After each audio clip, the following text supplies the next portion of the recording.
Assalamualaikum warahmatullahi wabarakatuh. Allahu Akbar, Allahu Akbar, Allahu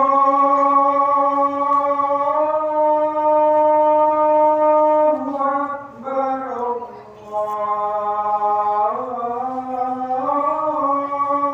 Akbar.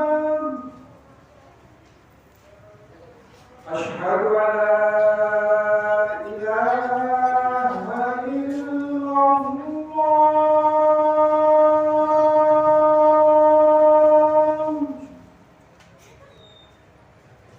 Asyhadu an la ilaha illallah.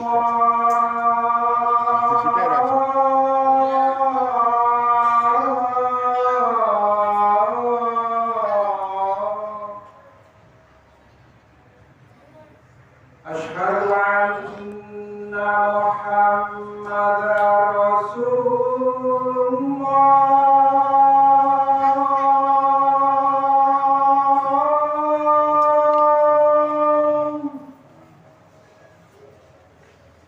Asyhadu anna Muhammadar Rasulullah.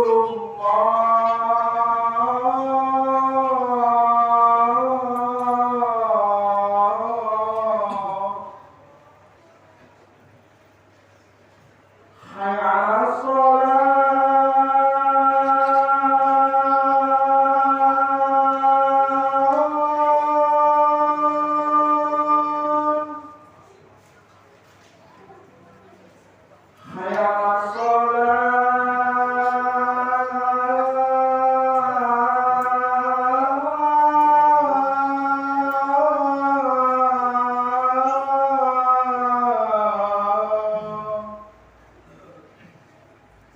Hayya 'alas shalah. Hayya 'alal falah.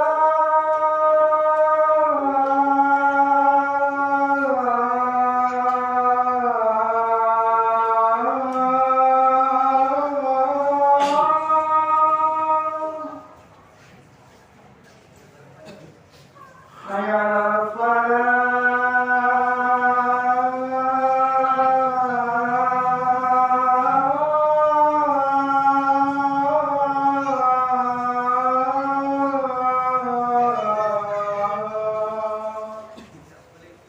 Allahu Akbar, Allahu Akbar. La ilaha illallah.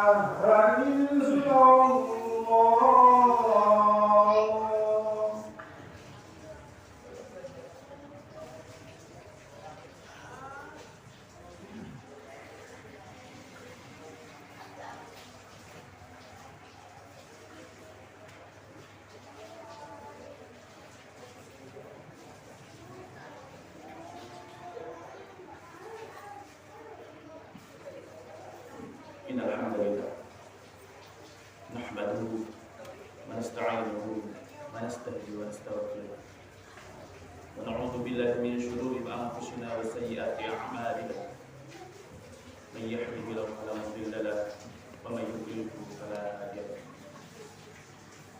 Asyhadu an la ilaha illallah wahdahu la syarika lahu wa asyhadu anna Muhammadan 'abduhu wa rasuluh. Allahumma shalli wa sallim wa barik ala sayyidina Muhammadin wa ala alihi wa sahbihi ajma'in.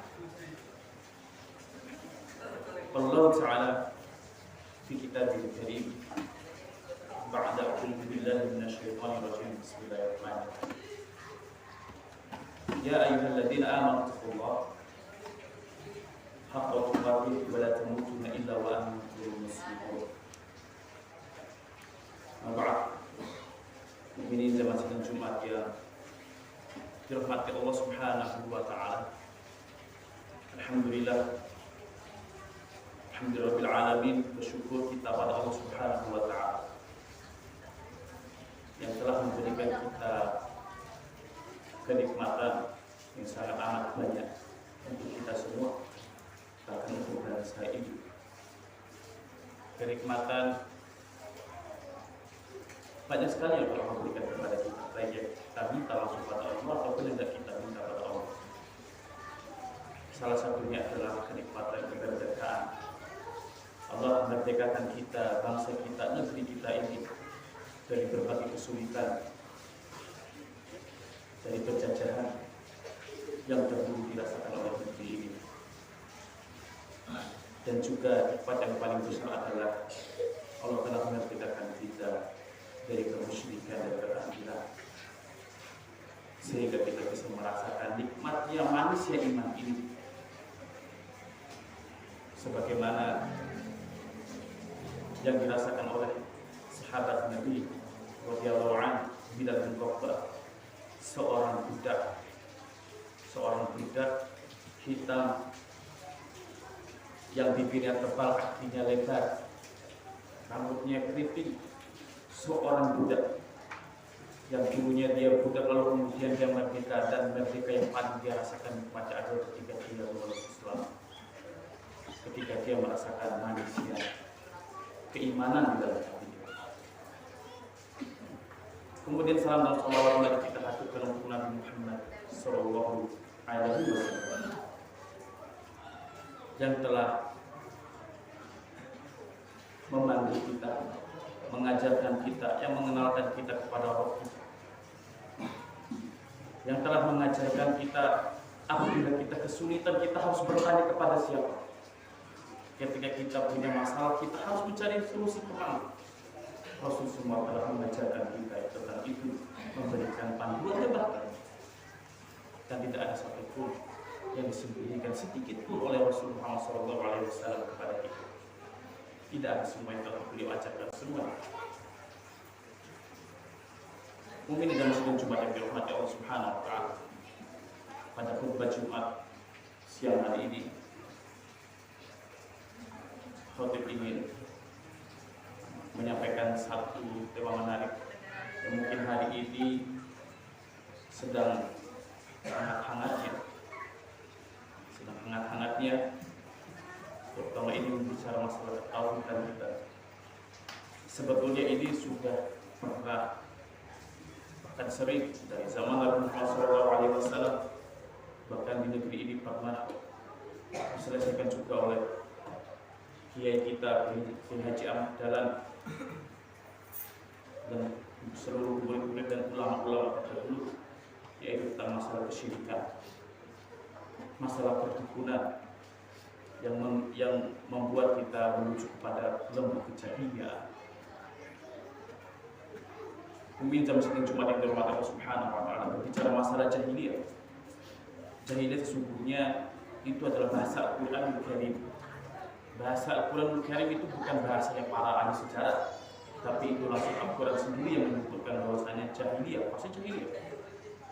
Dan Al-Quranul Karim menyebut jahiliyah ada sebanyak 4 kali di dalam Al-Quran, dan semuanya menjadi indikator bahwasanya masyarakat itu apakah perlahan menuju ke lembah kejahiliaan atau tidak.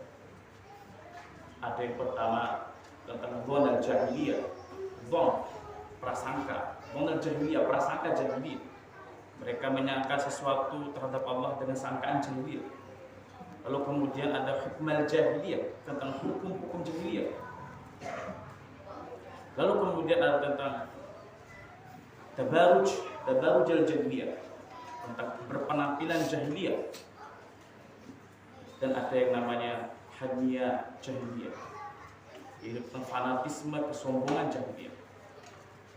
Kita nggak akan bahas semuanya, tapi kita fokus kepada satu hal, yaitu tentang dhon jahiliyah, prasangka jahiliyah, keyakinan jahiliyah, akidah jahiliyah. Salah satu contoh mudah kita mengukur masyarakat ini, apakah mereka itu menuju ke lembah kejahiliaan dalam hal dhon jahiliyah, prasangka jahiliyah, itu tolak ukur yang paling mudah itu gampang sekali, yaitu kita melihat maraknya perdukunan di tengah masyarakat itu.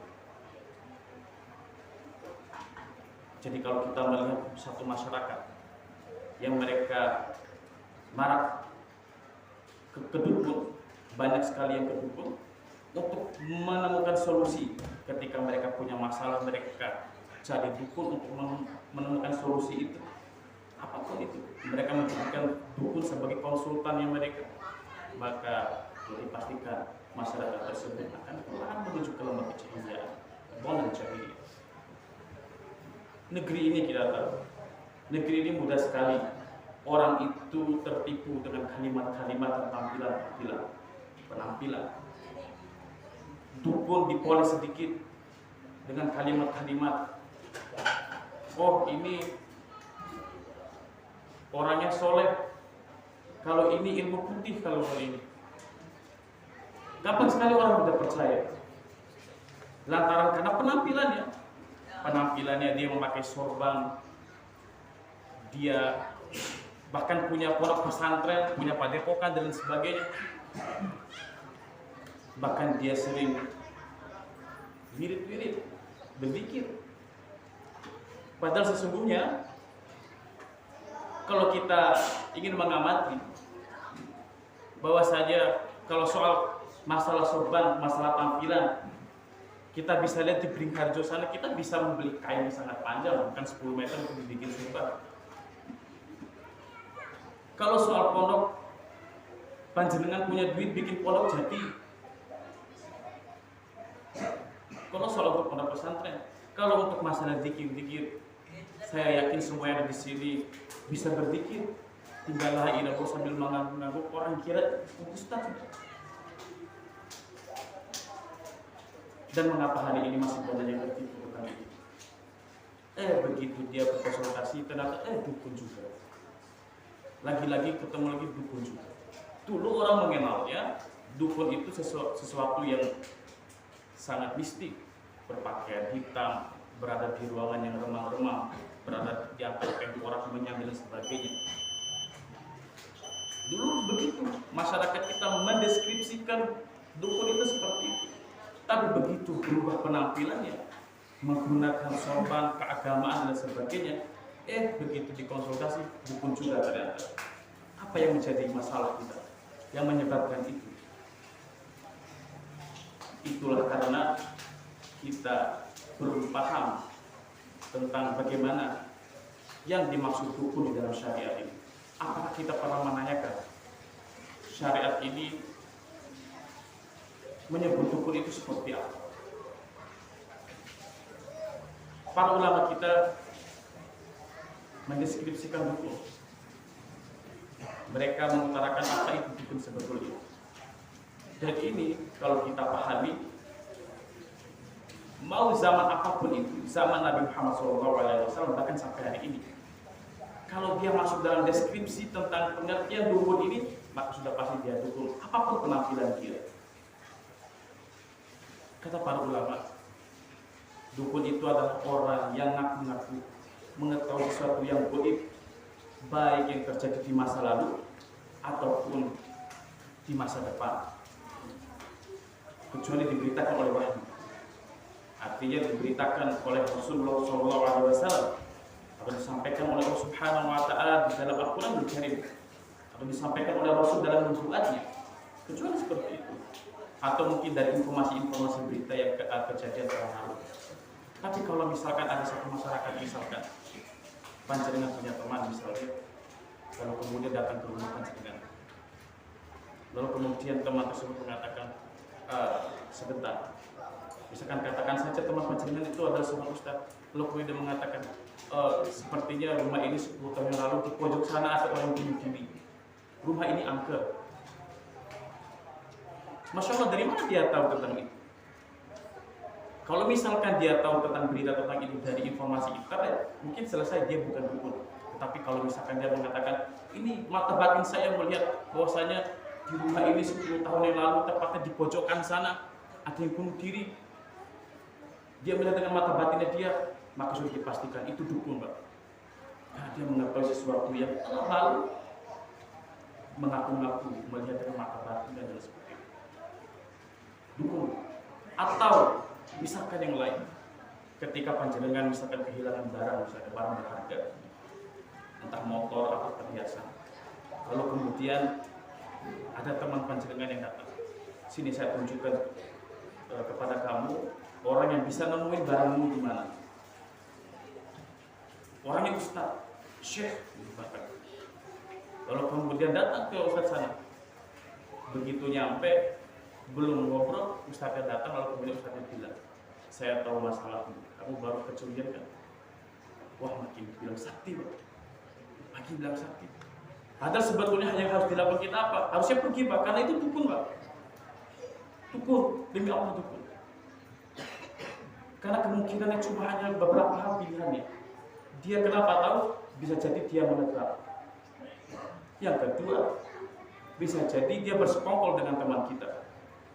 Yang ketiga, bisa jadi dia malingnya. Atau yang keempat, dia bekerjasama dengan malingnya. Atau yang kelima, dia dukun. Pilihannya nggak ada yang nyaman. Semuanya pilihannya nggak ada yang nyaman. Untuk itulah mengapa kita agar tidak selalu terjebak dalam perdukunan ini, tidak terjebak dalam hal masalah penampilannya dan sebagainya. Maka yang perlu kita perhatikan adalah bagaimana para ulama kita berdefinisi syariat kita ini mendeskripsikan dukun itu seperti apa, yaitu mereka yang mengaku perkara yang gaib, baik yang sudah lalu ataupun yang masa depan. Bahkan terkadang kalau urusan masa depan ini ada orang yang bermain-main dengan perdukunan ini. Contoh misalkan hal yang sederhana, misalkan anak muda ini tentang zodiak misalnya. Zodiak itu kan bisa, itu sebetulnya barang mainan sebetulnya. Awalnya itu sebetulnya mainan. Oh, zodiakmu apa? Saya Aquarius dan sebagainya. Oh, saya Capricorn dan sebagainya. Itu cuma sebetulnya main-mainan. Tapi lama-kelamaan mainan itu dipercandakan, lalu kemudian diserius, bahkan dikonsep per pekannya dikeluarkan ramalan-ramalan baru.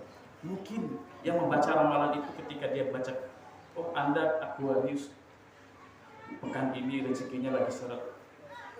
Mungkin dia akan mengatakan, oh ini kan cuma mainan, cuma ramalan, tak percaya. Tapi begitu pekan depannya dikeluarkan, oh zodiak Anda Aquarius hari ini rezekinya akan datang dari arah yang tak sangka-sangka. Lalu kemudian alhamdulillah. Inilah sedang mempermainkan kedukunan. Dia sedang mempermainkan kesyirikan di sini. Padahal sebetulnya Allah Subhanahu wa taala mengancam. Resikonya berapa? Ketika kita percaya dengan kedukunan, yang mana Rasulullah SAW mengatakan, faqad kana kafara bima unzila ala Muhammad.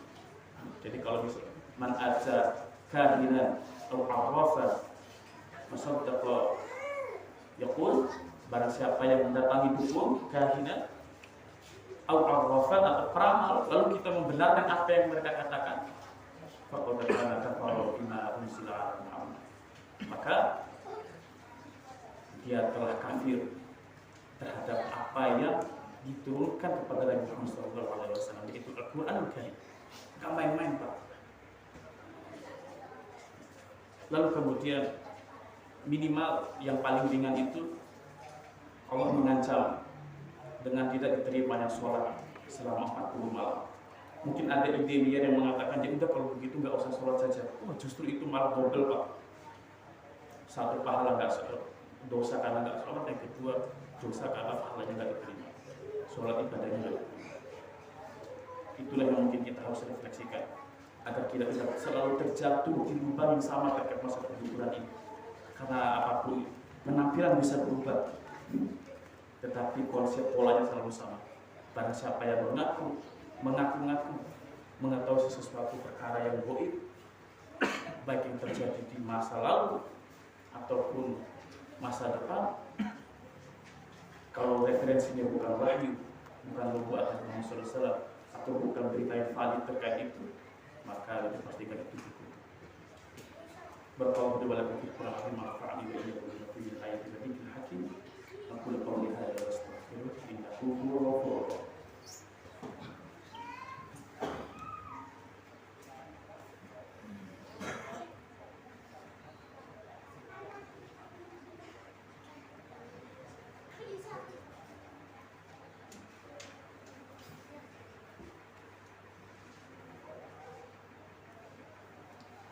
Innal hamdalillah nahmaduhu ونستعينه ونستهديه ونستغفره ونعوذ بالله من شرور أنفسنا وسيئات أعمالنا من يهده الله فلا مضل له ومن يضلل فلا هادي له أشهد أن لا إله إلا الله وحده لا شريك له وأشهد أن محمدا عبده ورسوله اللهم صل وسلم وبارك على سيدنا محمد وعلى آله وصحبه أجمعين.